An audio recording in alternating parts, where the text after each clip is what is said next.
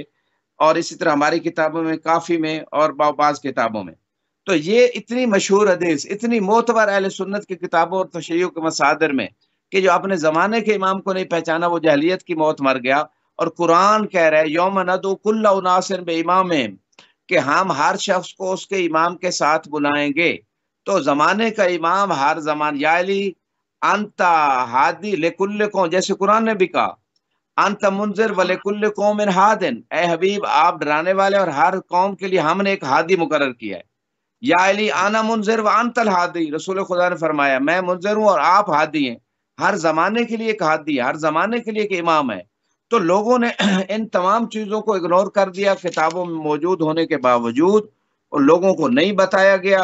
اور وہ چیزیں نہیں سمجھائی گئیں، کیونکہ حکومتیں اہل بیت کی ضد میں رہی ہمیشہ، انہوں نے ان چیزوں کو چھپایا ہمیشہ، اور ابھی تک یہ دور آ رہا ہے۔ چلو پچھلا زمانہ ظالم حکومتوں کا تھا، اب تو وہ زمانہ نہیں ہے، لیکن اس کے باوجود ایسا ہی کیا جا رہا ہے، چھپایا جا رہا ہے۔ اچھا، یہاں پہ ایک موسی صاحب سنن کبریٰ نسائی نے 5 نمبر جلد صفحہ 113 پہ ایک حدیث لکھی ہے، رسول خدا نے فرمایا انت یا علی انت وسیع فی اہلی و خلیفتی فی امتی، میرے اہل میں بھی آپ وسیع ہیں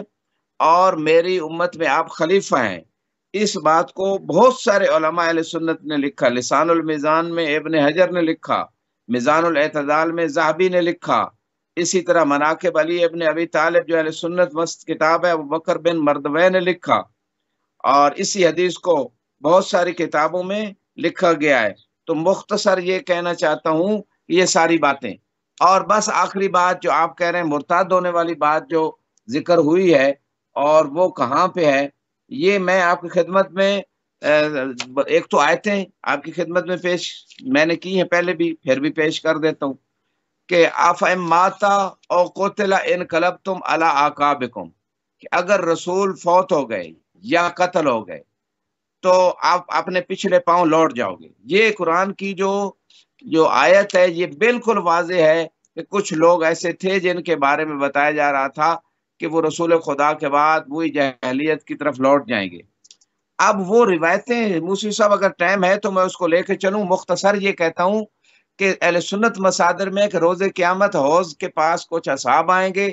تو آپ کہیں گے یہ میرے اصحاب ہیں، اور فرشتے کہیں گے کہ انہوں نے تو آپ کے بعد دین بدل ڈالا، یہ مرتد ہو گئے، اور ان کو جہنم لے جائیں گے۔ یہ خلاصہ ہے، اور اہل سنت مصادر میں موجود ہے۔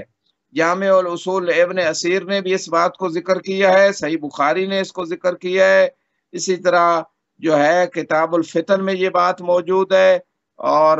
بہت سارے مصادر، یہاں دامن وقت میں گنجائش نہیں ہے، صحیح ابن ماجہ میں بھی موجود ہے۔ میں بس ایک 7 روایت منٹ جلدی سے 7 پڑھ منٹ ہے، دیتا ہوں، صحیح ترمذی میں 7 بھی۔ منٹ جی 7 منٹ 7 جی منٹ ہے، بیان کر دیں، 7 منٹ ہے، بیان کر دیں آپ۔ جی جی ٹھیک ہے۔ تو چلیے یہاں پہ صحیح ترمذی میں جلد نمبر 4 میں اسی طرح جو ہے اس بات کو صحیح النسائی نے لکھا ہے، اسی بات جو میں ذکر کرنے جا رہا ہوں کہ بہت سارے لوگ مرتد ہو گئے رسول خدا کے بعد، مستدرک الحاکم جلد نمبر 3 صفحہ 501 پہ موجود ہے۔ اسی طرح جناب فتح الباری میں ابن حجر اسقلانی نے جلد نمبر 11 صفحہ 333 پہ لکھا ہے، اور جو ہے نا جامع الاصول جلد نمبر 11 صفحہ 121 پہ یہ بات موجود ہے۔ اب میں پڑھنے جا رہا ہوں وہ ہے کیا، وہ ہے یہ کہ اس میں یوم القیامہ رسول خدا فرماتے ہیں یرد علی یوم القیامہ راحت من اصحابی او من امتی، کہ میرے اصحاب میں سے، میرے امت میں سے کچھ لوگ میرے پاس آئیں گے روز قیامت، فیحلعون عن الحوض، ان کو حوض کوثر سے پیچھے ہٹا دیا جائے گا، فقول یا رب اصحابی، تو میں کہوں گا پروردگار میرے اصحاب ہیں، فیقول انہ لا علم لک بما احدثوا بعدک، اے میرے حبیب انہوں نے آپ کے بعد بہت ساری بدعتیں ایجاد کی ہیں، دین کو بدل دیا ہے۔ انہم ارتدوا علی ادبارہم القہقرہ، یہ پچھلے پاؤں لوٹ گئے تھے۔ تو یہ بات جو حدیث میں ہے، صحیح بخاری، صحیح مسلم، بہت ساری کتابوں کے جو میں حوالے عرض کر چکا ہوں اہل سنت کے، وہی بات قرآن میں، انقلبتم علی اعقابکم، رسول کے فوت ہونے کے بعد تم پچھلے پاؤں جہلیت کے کفر و شرک کی طرف لوٹ جاؤ گے، یہ بات یہاں حدیث میں بھی ہے اور قرآن میں بھی ہے۔ اور پھر اس کے بعد بخاری نے ایک اور بات بھی لکھی ہے، رسول خدا صلی اللہ علیہ وآلہ وسلم حوض کے پاس کھڑے ہوں گے، ایک گروہ کو لایا جائے گا اور وہ گروہ جو ہے اس کو جہنم لے جا رہے ہوں گے، الی النار۔ تو میں کہوں گا یہ کیوں جہنم جا رہے ہیں؟ تو مجھے جواب دیا جائے گا یا رسول اللہ کو، انہم ارتدوا علی ادبارہم القہقرہ، کہ یہ آپ کے بعد پچھلے پاؤں لوٹ گئے، دین کو چھوڑ دیا، مرتد ہو گئے۔ پھر ایک اور گروہ کو لایا جائے گا، پھر وہی بات، ان کو جہنم لے جا رہے ہوں گے۔ میں پوچھوں گا کیوں جہنم لے جا رہے ہیں؟ تو وہی بات، انہم ارتدوا علی ادبارہم، پہلے تو ان میں سے بہت قلیل جو ہے وہ بچ پائیں گے، باقی جو ہے نا اکثر، الا حمل النعم، یعنی عمل النعم کا مطلب یہ ہے کہ میرے اصحاب میں سے تھوڑے سے لوگ، یہ حدیث کے جملے ہیں، تھوڑے سے لوگ بچیں گے میرے اصحاب میں سے، باقی صاحب جہنم کی طرف لے جائے جائیں گے۔ یہ حدیث صحیح بخاری، صحیح مسلم میں، اور قرآن کی آیت بھی یہی بات بیان کر رہی ہے۔ پہلے تو یہ مختصر سا جو ہے نا اہل سنت مصادر میں بات ہے موسی صاحب، اور ہمارے ائمہ نے باقاعدہ اس کو بیان کیا کہ رسول خدا کے بعد ارتدوا الا ثلاث و اربع، 3-4 کے علاوہ جو ہے، یہ بات ہمارے ائمہ نے بھی بیان کی جو اہل سنت کے اندر موجود ہے، 3-4 کے علاوہ باقی مرتد ہو گئے۔ اور رسول خدا نے جو آخری وقت میں جو ہے نا قلم اور کاغذ مانگا تھا، یعنی اس زمانے میں جس پہ لکھا جاتا تھا، ایتونی بقلم وقطف حتی اکتب لکم کتابا لن تضلوا من بعد ابدا، تاکہ لکھ دوں تاکہ میرے بعد گمراہ نہ ہو جاؤ۔ پتہ تھا منافقین کو کہ وہی پھر اہل بیت کی بات ہوگی اور قرآن کی بات ہوگی۔ اور یہ دیکھیں جواب سے پتہ چل رہا ہے، حسبنا کتاب اللہ، جواب سے پتہ چل رہا ہے کہ پتہ تھا کہ ساتھ اہل بیت کا ذکر ہونا ہے، کہا نہیں قرآن کافی ہے، جو کہ پیچھے بتا چکے تھے ثقلین یعنی قرآن اور اہل بیت، تو یہاں پہ پھر وہ کہا دیا کہ نہیں قرآن کافی ہے، اہل بیت کی ضرورت نہیں ہے، لیکن غدیر پہ اعلان کر چکے تھے۔ جی کس نے کہا کہ کتاب ضروری ہے؟ جب یہ رسول تو کہہ رہے ہیں بالکل بخاری میں تو یہاں تک موسی صاحب لکھا ہوا ہے، ان الرجل لیہجر، کہ نہ دینا قلم دوات، قلم کا کاغذ نہ دینا، کیونکہ نعوذ باللہ یہ شخص رسول خدا جو ہے یہ صحیح بات نہیں کر رہے، ممکن یہ مریض ہے، یعنی نعوذ باللہ میں جسارت وہ نہیں کرنا چاہتا جو صحیح معنی لکھا ہے علماء نے، یہجر کا معنی یعنی صحیح عقل کام نے، یہاں تک یعنی کہہ دیا، رسول کے سامنے کہہ دیا۔ اور وہ بات بخاری نے لکھی ہے، عمر نے یہ بات کی، اور باقی جو 7 لوگ تھے انہوں نے بھی شور مچانا شروع کر دیا کہ نہ دو نہ دو۔ تو پھر جو ہے وہ ان کو پتا تھا کہ یہی پھر علی کا ذکر، پھر اہل بیت کا ذکر قرآن کے ساتھ ہونا ہے کہ ان سے متمسک، ان کے حکم کو ماننا، یہ حاکم ہے، یہ خلیفہ ہے، اسی بات کا تو انہوں نے پلان جو اور رسول خدا نے فرمایا قوموا انی، چلے جاؤ میری بارگاہ سے، اور جسے رسالت آپ نے دربار سے اٹھا دے وہ کہاں کا رہ گیا۔ اور وہ جو لشکر رسول خدا نے آخری وقت میں بھیجا تھا اسامہ کی قیادت میں، کہ جو اس سے لشکر سے پیچھے ہٹے گا اس پہ لعنت ہے، ہاں جن لوگوں کو خود رسول خدا نے اپنے پاس رکھا تھا، اس کے علاوہ جو پیچھے ہٹا اس لشکر اس پہ تو لعنت ہو گئی۔ تو یہ ساری قرآن کی آیتیں اور روایتیں بتا رہی ہیں، اب کوئی مانے نہ مانے اس کی مرضی، ہم نے زبردستی تو نہیں، ہمارا کام ہے وتواصوا بالحق، قرآن کہہ رہے حق بتاؤ،